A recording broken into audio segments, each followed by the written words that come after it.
আপনার ATN news দেখছেন, সবাইকে আমন্ত্রণ জানাচ্ছি ইসলামী ব্যাংক হ্যাপেনিং পয়েন্টের আজকের আয়োজনে। এবং আজকের আয়োজনে সঞ্চালনায় আছি পুরো আয়োজন জুড়ে আপনাদের সাথে আমি জান্নাতুল ফিরদাউস কবিতা। আমরা আজকে বন্যা পরিস্থিতি নিয়ে কথা বলতে চাই। দর্শক, আপনারা জানেন যে বন্যা পরিস্থিতির অবনতি হচ্ছে এবং ভয়াবহ আকার ধারণ করছে।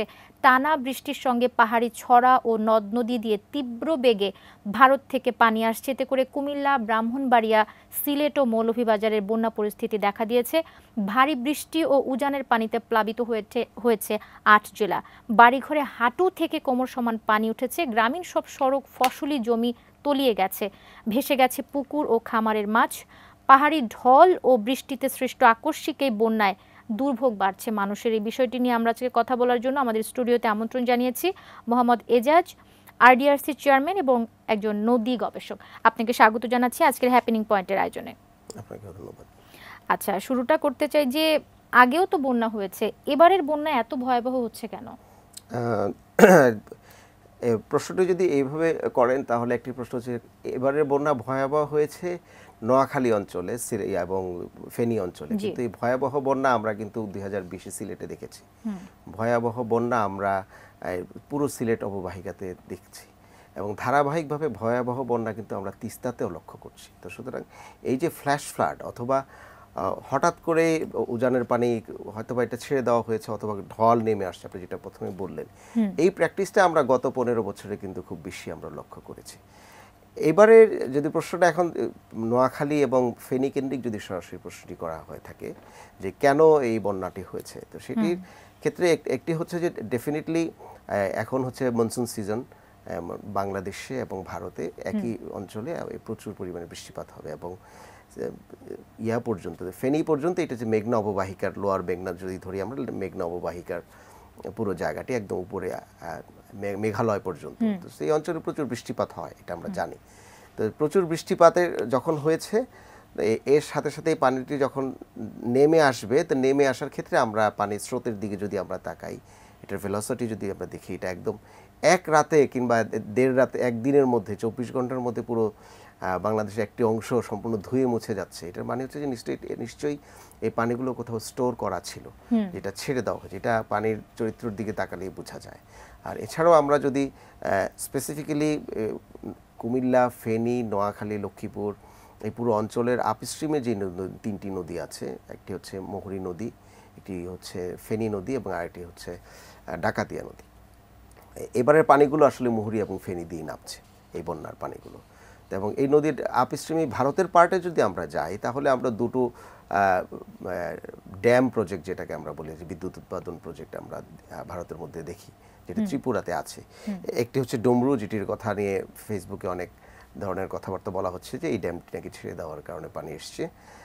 এটা নিয়ে দিল্লি থেকেও একটি স্টেটমেন্ট দেওয়া হয়েছে, যেটা নিয়ে আমরা আলোচনা করব। আরেকটি হচ্ছে যে মহারানী ড্যাম নামে আরেকটি ছোট ড্যাম প্রজেক্ট আছে, এটা ত্রিপুরাতে। তো এটা ছোট 3 মেগাওয়াট ড্যাম প্রজেক্ট, কিন্তু এগুলো সবগুলো আমরা আরডিআরসির পক্ষ থেকে আমরাও দেখেছি যে সবগুলো ড্যামই এখন এই মুহূর্তে খোলা এবং এগুলো গ্রেটার ক্যাচমেন্ট এরিয়াতে কিন্তু এই পানিগুলো একসাথে হয় কোথাও না কোথাও এসে, এবং তারপরে এটা বাংলাদেশে প্রবেশ করে। এবং ফেনীর কথা যদি একটু বলতে চাই, যে সর্বশেষ 1988 সালে ভয়াবহ বন্যার মুখোমুখি হয়েছিল ফেনীর বাসিন্দারা, এবং গত 36 বছরে অনেকবার বন্যা হলেও এই ধরনের ভয়াবহ পরিস্থিতির মুখে তাদেরকে পড়তে হয়নি। আর আরেকটি বিষয় যেটি বলতে চাই, যে ভারত ও বাংলাদেশের পূর্বাঞ্চলীয় সীমান্ত এলাকার চলমান বন্যা পরিস্থিতির জন্য ত্রিপুরার গোমতী নদীর বাঁধ খুলে দেয়া নিয়ে যে আলোচনা হচ্ছে বাংলাদেশিদের মাঝে, এটির প্রেক্ষিতে ভারত যেটি একটা বিবৃতি দিয়েছে, তারা যেটি বলছে যে বাঁধ খোলার কারণে বাংলাদেশের বন্যা হয়নি। আপনার এক্ষেত্রে মতামত কি? তারা যেটা বলছে যে বন্যার কারণ যেটা হচ্ছে সেটা হচ্ছে অতিবৃষ্টি। এই বন্যার দায়টা আসলে কার? জি, ধন্যবাদ। প্রথম হচ্ছে যে বাংলাদেশে যত বন্যা হয়, এটা আন্তঃসীমান্ত নদীর পানির বন্যা, এটা আজকের না। যখনই বন্যা হয়েছে, হ্যাঁ, উজান থেকে পানি এসে বাংলাদেশে বন্যা হয়। এবং উজানের পানি কখন আসবে এবং কিভাবে আসবে, এটা আমরা কিভাবে রিসিভ করব, এই জন্য আমাদের কিন্তু একটি জয়েন্ট প্ল্যাটফর্ম আছে, যেটাকে আমরা জয়েন্ট রিভার কমিশন বলে থাকি। এবং জয়েন্ট রিভার কমিশনের 3টি কাজ। একটি হচ্ছে বাংলাদেশ এবং ভারতের যে অভিন্ন 54টি নদী স্বীকৃত, আরও অনেক অস্বীকৃত নদী আছে, স্বীকৃত 54টি নদীর পানি আমরা শুষ্ক মৌসুমে, আমাদের যেহেতু পানি কম পাই, আমরা যেন পানির হিস্সাটা আমরা পাই, সেটা নিয়ে নেগোশিয়েট করবে। সেই নেগোসিয়েশনের জন্য তার টেকনিক্যাল ডেটা এবং এটা নিয়ে সে লেগে থাকবে। যেটা আমরা দেখেছি তিস্তা এবং ফারাক্কা নিয়ে জয়েন্ট রিভার কমিশনের ভূমিকা। কিন্তু তার আরেকটি ভূমিকা আছে, সেটা হচ্ছে যে যখন প্রচুর বৃষ্টিপাত হবে, যে এখন বন্যার কথা বলা হচ্ছে, তখন আগে ফ্লাড ওয়ার্নিংগুলো দিবে জয়েন্ট রিভার কমিশনকে। দ্যাট মিনস তারা মনিটর করবে যে এই অভিন্ন নদীগুলোর পানি যদি বৃষ্টিপাত বেশি হয়ে থাকে ভারত অঞ্চলে, যদি ফ্ল্যাশ ফ্লাড হয়, তখন তা আমাদের তো প্রস্তুতি নিতে হবে, যেহেতু আমরা লোয়ার রাইটেরিয়ান, আমাদেরকে ওয়ার্নিং দিতে হবে। সে অনুযায়ী আমরা রেডি থাকবো। আমাদের এখানে দুটো মন্ত্রণালয় আছে, একটি হচ্ছে পানি সম্পদ মন্ত্রণালয়, যারা পানিটাকে পাস করে নিয়ে যাবে আমাদের যে রেসপেক্টেড যে চ্যানেলসগুলো আছে সেগুলো দিয়ে। আরেকটা হচ্ছে দুর্যোগ ব্যবস্থাপনা মন্ত্রণালয়। তাদের কাজ হচ্ছে এই বাংলাদেশের ওই অঞ্চলের মানুষকে সরিয়ে নেওয়া, শেল্টার নেওয়া, তার গবাদি পশুগুলোকে নেওয়া। এবং নোয়াখালীর বন্যায় যেটা আমরা লক্ষ্য করেছি যে ভারতের পক্ষ থেকে কোনো ধরনের ইনফরমেশনকে আমাদেরকে দেওয়া হয় নাই, যে পানি আমরা ছেড়ে দিচ্ছি অথবা অনেক বৃষ্টি হয়েছে পানি আসছে তোমরা রেডি থাকো, হ্যাঁ প্রিকশন নাও। সেটা না করে তারা ত্রিপুরাকেও ডুবিয়েছে, যেহেতু আমাদেরকে বলে নাই, মানে তারা ত্রিপুরাকেও বলে নাই, তো ক্যাজুয়ালিটিসটা তাকে ধরেও করেছে যেন তার ড্যামেজটা সে তাকে দেখানো না হয়। আমাদের এখানের ব্যর্থতা হচ্ছে আমাদের যে জয়েন্ট রিভার কমিশন আছে, তারা গত 15 বছরে কোনো কাজ করেনি, আমরা এইভাবে স্পেসিফিকলি বলতে পারি। কারণ এই গত 2020-22-এর বন্যায় সিলেটে যে ডুবে গিয়েছিল, কিছুদিন আগেও যখন আবার সিলেট ডুবেছে, তখনও আমরা জয়েন্ট রিভার কমিশনকে কিন্তু কোনো ধরনের সরব হতে আমরা দেখিনি, তাদেরকে ঘুমিয়ে থাকতে দেখেছি। তো সুতরাং জয়েন্ট রিভার কমিশনের কাজ ছিল এগুলোকে ফ্লাড ওয়ার্নিং করা, কোন জায়গা দিয়ে পানিটা বেশি আসবে সেখানে মাপা, এবং সেটা নিয়ে বাংলাদেশের মানুষদেরকে রেডি রাখা। তো সেটা আমরা কিন্তু পূর্ব সতর্কতা থাকলে কিন্তু অনেক কিছু খুব সহজে মোকাবেলা করা যায়। আর দ্বিতীয় বিষয় হচ্ছে, এটা খুব গুরুত্বপূর্ণ বোঝা যে এই যে আজকে যেরকম ফেসবুকে আপনি দেখেছেন যে সমগ্র বাংলাদেশের সবাই সরব হয়েছে যে কেন না ওয়ার্নিং করে পানিটা ছেড়ে দেওয়া হবে, এই ভয়েসটা তো রাষ্ট্রের দেওয়ার কথা, জনগণের না। খেয়াল করে দেখেন, তাই না? রাষ্ট্র গত 15 বছরে এত নতজানু নীতি করেছে যে তিস্তাতে প্রতি বছর 4-5টা বন্যা হয়, যে বন্যাকে কোনো ধরনের মানে এক্সপেকটেশনের বাইরে থাকে, মানে কোনো ওয়ার্নিং ছাড়া উপর থেকে পানিগুলো ছেড়ে দেওয়া হয়। এবং তিস্তা পাড়ের যেই অবস্থা, আপনি যদি যেয়ে থাকেন দেখবেন যে তিস্তা এখন চড়া হতে হতে কোথাও কোথাও 4 কিলোমিটার 5 কিলোমিটার চড়া হয়েছে, ভাঙন। তো কারণ এই বন্যার কারণে ভাঙনটা অনেক বেশি হয়, এবং এটা কোনো ধরনের ওয়ার্নিংয়ের ব্যবস্থা নাই। এবং এটা গত 15 বছরে এত নতজানু হয়েছি আমরা, কথা না বলতে বলতে বলতে বলতে আসলে মানুষ, সাধারণ মানুষ যে কথা বলবে সেই স্কোপটাও কিন্তু তাদের খুব একটা ছিল না, একটা ভয় ছিল, যদি কিছু বলি, যদি কিছু হয়ে যায়, না। এবং আপনি গত টার্মের প্রধানমন্ত্রী শেখ হাসিনা এভাবে বলেছেন যে তিস্তার বন্যা নাকি আমাদের জন্য ভালো। একটা ভিডিও আপনার সামাজিক যোগাযোগ মাধ্যমে দেখেছেন যে বন্যার পানি আসলে কৃষকের অনেক উপকার হবে, অনেক ড্রাই জমিন নাকি পলিতে ভরে যাবে, অনেক ভালো হবে। তো এগুলো হচ্ছে যে জনগণের সাথে উপহাস করা। তো সুতরাং আমরা এক ধরনের নতজানু নীতির কারণে হচ্ছে যে ভারতকে আমরা কোনোভাবে অ্যাকাউন্ট করতে পারি নাই, দিস ইজ ওয়ান। আর সেকেন্ড হচ্ছে যে আমার তো একটা ইনস্ট্রুমেন্ট আছে, একটা প্রাতিষ্ঠানিক ইনস্ট্রুমেন্ট আছে বিষয়টাকে ডিল করার জন্য, যেটাকে আমরা জয়েন্ট রিভার কমিশন বলি। তবু কেন আমরা ডিল করতে পারি না? তারা কেন নিশ্চুপ থাকে সব সময়, এবং যেটার ক্যাজুয়ালিটির শিকার হচ্ছে একদম সাধারণ জনগণ, সাধারণ কৃষক, একদম মার্জিনাল জায়গায় যারা আছেন তারা সবচেয়ে বেশি ক্ষতিগ্রস্ত হন। জি, আমরা এই বিষয়গুলো আরও তুলে আনার চেষ্টা করব। আর এই যে ব্যাপারটা হচ্ছে, এটা কি বাংলাদেশের বিরুদ্ধে আসলেই কোনো আন্তর্জাতিক ষড়যন্ত্র কিনা, এটাও কিন্তু একটা বিষয়। যখন আমরা রাষ্ট্র সংস্কারের কাজে আমরা হাত দিয়েছি, নতুন একটা বাংলাদেশ নিয়ে আমরা কাজ করছি, এই বিষয়গুলো আমরা তুলে আনবো আমাদের আলোচনায়। আমাদের একটা ছোট্ট বিরতির সময় হয়েছে। দর্শক, আমরা হ্যাপেনিং পয়েন্টের আয়োজনে আছি, একটা বিরতির সময় হলো, ফিরে আসছি কিছুক্ষণের মধ্যেই, সাথেই থাকুন।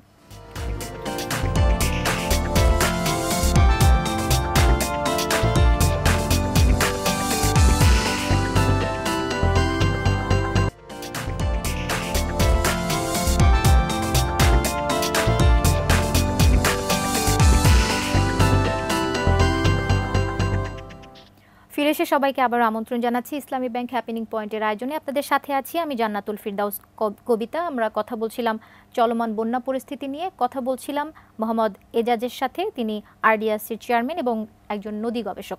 আচ্ছা, আমরা এবার একটু যে বিষয়টা নিয়ে কথা বলতে চাই, যে ভারত যেটা বিবৃতি দিয়েছে যে তাদের বাঁধ খোলার জন্য আসলে বাংলাদেশে বন্যা হচ্ছে না বা এরকম ভয়াবহ পরিস্থিতি হচ্ছে না, এই যে তাদের বিবৃতি, এই বিবৃতির যৌক্তিকতাটা আপনার কতটুকু মনে হয়েছে বা কি মনে করছেন, এটা যৌক্তিকতাটা আসলে কতটুকু? ধন্যবাদ আপনাকে। দিল্লির যেই স্টেটমেন্ট, এটা আমি পড়েছি, তো তো তারা আসলে বাঁধের কথা বলেনি, তারা ডুমরু বাঁধের কথা বলেছে স্পেসিফিকলি, যে এই বাঁধ থেকে পানিটা আসছে না। তো technically it might be right, কিন্তু আরও তো অনেকগুলো এখানে পয়েন্ট আছে। তো সুতরাং সেটি একটি বড় বিষয়। আর দ্বিতীয় হচ্ছে বাংলাদেশে আন্তঃসীমান্ত নদীগুলোর দিকে যদি আমরা তাকাই, তাহলে আপনি দেখবেন যে এই যে ধরেন এই ডুমরু বাঁধটি কমিশন হয়েছে 1976-এ, তার আরেকটু আপস্ট্রিমে যদি আমরা উত্তরের দিকে যদি যাই, যেটার কথা আমি বললাম যে মুহুরীতে যে মহারানী ড্যাম, ছোট 3 মেগাওয়াট ড্যাম মাত্র, এরকম অনেক ছোট ছোট ছোট ছোট ছোট অনেক ড্যাম তারা আমাদের সীমান্তের সবগুলো নদীতেই করেছে প্রায়। তো এটার ইকোনমিক ইমিডিয়েট বেনিফিট কিন্তু ভারতের নাই, যে পরিমাণ ইনভেস্টমেন্ট, কিন্তু সেই অনুযায়ী কিন্তু এই বেনিফিটটা কিন্তু তারা পায় নাই। এখন প্রশ্ন হচ্ছে তাহলে তারা করলো কেন? কারণ হচ্ছে যে যেহেতু বাংলাদেশ ভারত বন্ধুপ্রতিম রাষ্ট্র হওয়ার পরেও ভারতের এই স্ট্র্যাটেজিক ইনভেস্টমেন্টগুলো, এগুলো হচ্ছে এক ধরনের ভূ রাজনৈতিক ইনভেস্টমেন্ট আমরা মনে করি। যখন প্রয়োজন পড়বে তখন এইটাকে তারা ইনস্ট্রুমেন্ট হিসেবে ব্যবহার করতে পারবে to make your neighbours vulnerable. তো সুতরাং যখন এই আন্তঃসীমান্ত নদীর উপরে যে ড্যামগুলো যখন দেওয়া হয়েছে, যে আমি আগে বললাম যে 1976-এ হয়েছে, তারপরে এগুলো ইভেন 72-74, মানে বঙ্গবন্ধুর সময়ও অনেক নদীর কিন্তু প্রকল্প হাতে নেওয়া হয়েছে, জিয়াউর রহমানের সময় অনেক প্রকল্প হাতে নেওয়া হয়েছে, এরশাদের সময় অনেক প্রকল্প হাতে নেওয়া হয়েছে, এবং বিশেষ করে গত হাসিনার সময় অনেকগুলো প্রকল্পের কমিশনও করা হয়েছে আমরা জানি, হাইড্রো ইলেকট্রিক প্রজেক্ট মূলত মেইনলি, এবং কিছু এই বারাজ প্রজেক্ট করা হয়েছে। আমরা এই সরকারগুলো কখনোই এই ছোট ছোট প্রজেক্ট নদীতে, এখন আমরা ড্যাম নিয়ে আলোচনা করছি, বাদ কখন হলো তাহলে? এটা বড় প্রশ্ন না? এবং এটা কমিশন হয়ে গেল আমাদের চোখের সামনে বিগত 50 বছরে। তো সেটা নিয়ে বাংলাদেশের পক্ষ থেকে অফিসিয়ালি সেরকম কোনো তৎপরতা আমরা কখনো দেখি নেই, যেটা আমরা ফারাক্কাতে কিছুটা আমরা দেখেছি, তাও তার জন্য ক্রেডিট আমরা মাওলানা ভাসানীকে দিতে চাই।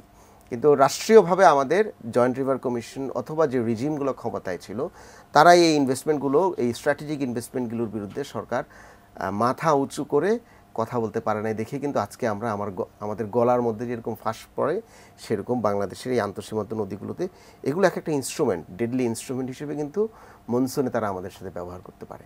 ড্রাই সিজনে বাংলাদেশের অন্যান্য নদীগুলোর ফ্লো অনেক কমে যায়। এটারও একটা বড় কারণ হচ্ছে যে তখন এই প্রকল্পগুলো থেকে পানি আসে না। তিস্তাতে যেরকম আমরা পানি পাই না, একইভাবে পুরো বাংলাদেশকে কিন্তু মরুকরণ করা কিন্তু পসিবল এখন তাদের হাত দিয়ে, ভারতের এই প্রজেক্টগুলোর হাত দিয়ে।